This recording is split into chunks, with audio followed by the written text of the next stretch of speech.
how was your debut? Did you enjoy it? What was the sort of the overriding emotions around it all? Yeah, look, it was very exciting. Getting the jersey presented to me before the game was definitely an emotional one. I didn't anticipate or know that my parents were going to be on a big screen, and to have them there, witness it with me, sitting from my home house in Tipperary in Ireland, was definitely something that I will carry for a long time. And I suppose that's what Geelong Football Club is about too. It's all about the little things and making me feel like home. And since I've been here, it's been just like I've been home in Ireland. Nothing has really changed for me.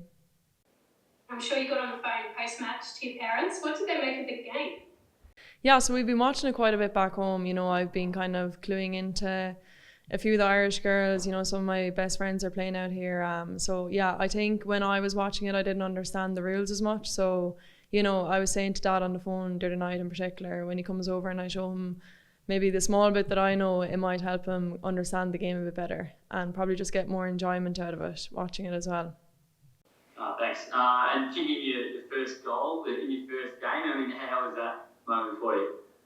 It was unbelievable, firstly, obviously coming from Ireland 5-6 weeks ago now, I didn't anticipate that I would even debut this early. I suppose debuting this early was unbelievable in itself and something that I did not expect to happen so soon.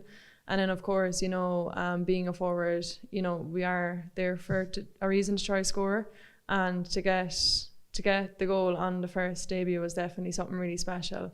I suppose having played Adelaide the previous week in the practice game, I would have missed 2 or 3. So that's something that I've been working on the last 2 weeks, that when that opportunity does arise in front of goal, that I certainly take it the next time. And look, obviously it wasn't as easy as what it was looking at it, the things that are going through my head in that moment of time, but I'm just happy that it went between the posts. And you gave it a red hot crack from about 40 metres or so. Did you feel confident that you were going to knock that first one in, or what was going through your mind when in the lead up to that kick?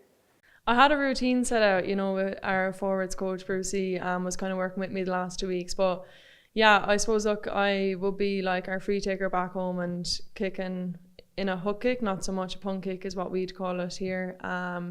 It's definitely something that's out of my routine. So I suppose I would pride myself on standing kicking in front of a goal back home. That would kind of be one of my strong elements of my game back home. And initially having to punt kick straight in front of goal, it was definitely a bit of a task. But you have to get your mindset in the right mind frame in that moment and just kind of tell yourself that it is going to work out. And thankfully it did. I was quite surprised that it did work out in the end. And Aishling, you were in demand wanting ahead of your signing with Geelong. There are a few clubs who are after you. What was it about Geelong that made you say yes to the Cats?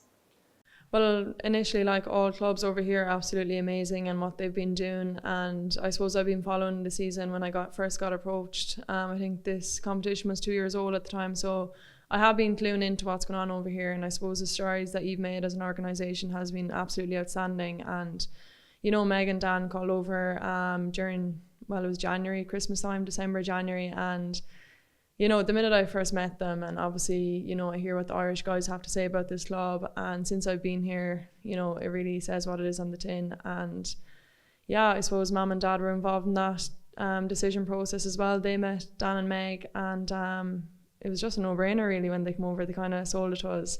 And yeah, I'm delighted with my decision in the end. And you found your time at the Cats so far? As you said, you've only been there for just over a month, but how's it all been for you? And have all the Irish players as well at the Cats made you feel really welcome as well? It's been a whirlwind. It's 6 weeks since I've been here, and the first 2 weeks I think I nearly slept in the club for the first 2 weeks. Did a few overnighters here trying to learn the rules and trying to get the basics, I suppose. I suppose, me and Anna Rose, the other Irish girl that I came over with, I would have known Rachel before I came here, but we did have like a hard conversation coming over in the plane, that we are going to be completely out of our comfort zone and we're entering into a sport and a team that we don't know, and just to accept that and appreciate it. And, I think week 1, week 2 coming in, I'm kind of hoping, not hoping, but anticipating that I'm going to get homesick. And I think the guys here, they did really well in keeping us busy and on our toes and keeping us active with different things, and they didn't give us time to think in the first few weeks. And yeah, I can safely say Mum and Dad are coming out now in 6 weeks. I'm obviously really excited to see them, but at the same time, I haven't been missing home too much, and I think that's just kudos to the club and what they've done for us since we landed here. Running out onto round one, it's an important part of the year, trying to get off on the right foot. I guess kind of talk us through the emotions that you were feeling as you were running out onto the ground for the first time, thousands of Cats fans cheering on you guys. What was the emotions going through your head at the time?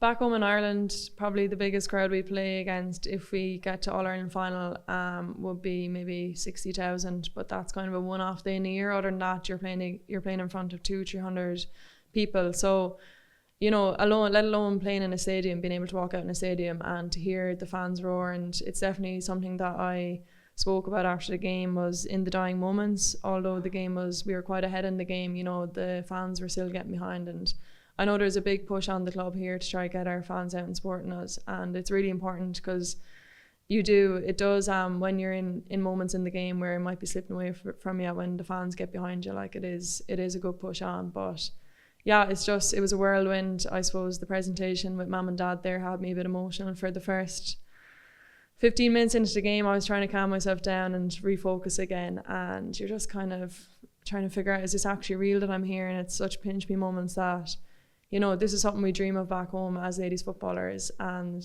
at home it will in years to come become like this. But for now, you know, to have this opportunity to be here and play within this environment will never be taken for granted. Just one last one from me, Aishling. Were there any moments during the game where it was a bit of expectations versus reality when it came to the game of football, where you sort of go, oh, okay, now I fully get this sort of thing now? Over the last few weeks, I definitely think, you know, the guys have been saying, you know, they kind of want me to play like a kind of similar role that I play at home.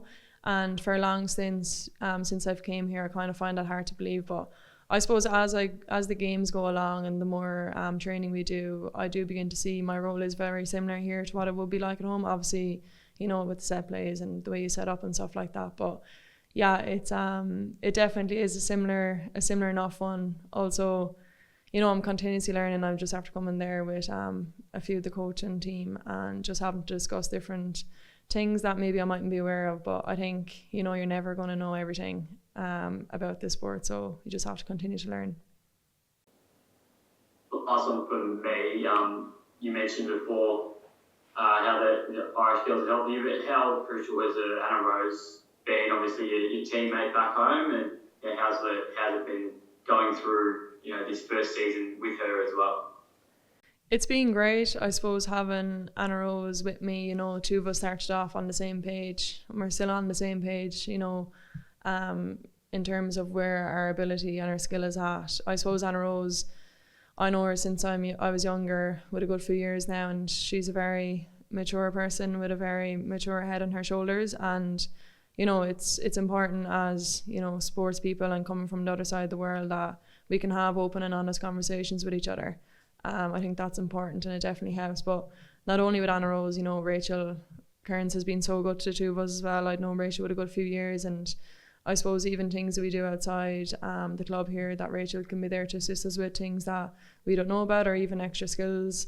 Rachel has been so good to us in terms of that. But yeah, definitely, you know, coming in with someone who also doesn't know anything that's going on is definitely a help. In terms of the coaching staff and Dan getting the side together for this season, one of the things that they really wanted to address was that scoring production. And I think it was evident in round one that the personnel certainly has the ability to do that this season. So in terms of your overall assessment of how the forwards did over the weekend and how the side did overall, what were your main takeaways from the game itself? Yeah, I think it was quite impressive, you know, coming from last year's season, winning by a point to winning what we won by this weekend obviously is quite impressive. Personally, I'm still trying to get to grips with the game, so I wouldn't really know too much about the defenders or the maids. But up front, I think that, you know, what we're trying to do is we are going in a positive direction. I think that is evident. But, you know, obviously with the win we had was good, but there's obviously loads of stuff that we can still work on. And for me personally, I'm just trying to kind of zone in and concentrate on myself, as well as trying to engage with the other girls as well. But it's important, I'm so far behind that it's important for me just to kind of stick with the basics. And you know, they've been so good to me as well, helped me along and been really patient with me, which is massive, you know, because I can understand coming into a sport like 5 weeks before it starts can be a bit of a hindrance, but the girls up front have been so good to me, and that definitely has made a difference and has helped me. Have you learned the song yet? I'm on half at the minute. It's on my top on Spotify, on my Spotify playlist. Gary Rowan actually sagged me after the game, but we're getting there. We're slowly but surely getting there, yeah. So it's my bedtime song at night when I go to sleep. It's the first thing that I play before I close my eyes.